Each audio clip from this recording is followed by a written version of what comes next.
the biggest of all time, Soleimani from Iran, the father of the roadside bomb. Right, Wesley? Father of the roadside bomb. He was the worst. He was a bad guy. 94% of the people that walk around from wartime wounds where they have no legs or no arms and were just obliterated, 94% because of Soleimani. He made those things by the thousands and levels of sophistication that people would be very surprised at, very, very surprised at. And he's gone. Think of that. So you have ISIS and you have the biggest of all, the head of Pakistan, Khan. He was a great cricket player. He became the head of Pakistan. He said it was the biggest moment in my life. When I heard that Soleimani was killed, I left my office. I walked to my home. I stayed in my home in solitude for 1 week. It was the biggest event that ever happened to me. He was the biggest cricket player. That's like being a great NFL player, a great baseball player. He was said to be just about the best, handsome guy. He became the boss, Pakistan.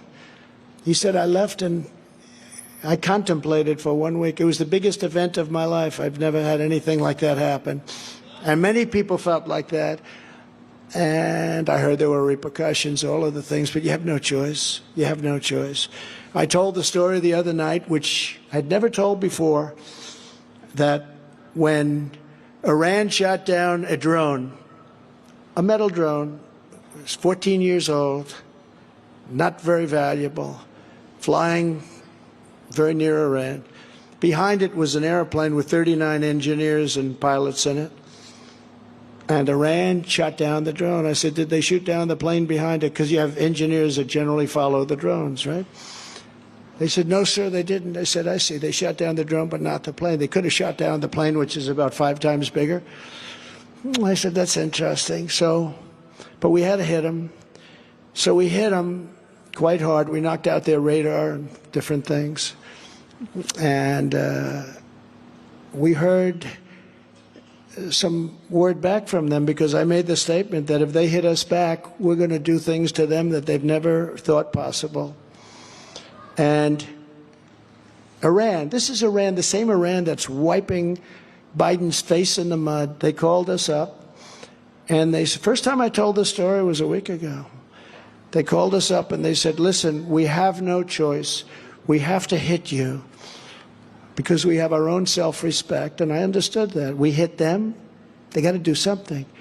We're going to launch 18 missiles at a certain military base that you have. And you remember that night. Interesting night. I was the only one that wasn't nervous because I knew what was going to happen. They told us that don't be concerned.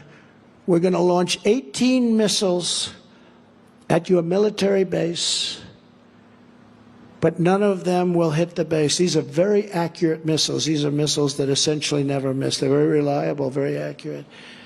5 of them blew up in the air, didn't make it, and the others hit outside the base area. You remember that, Louis, you were there, right? Louis was very nervous. I wasn't nervous because I knew something that Louis didn't know. So they told me that they were going to hit us, but they just had to do it. Now, I never told that story before, but you know what that story is about? Respect for our nation. Respect for our nation.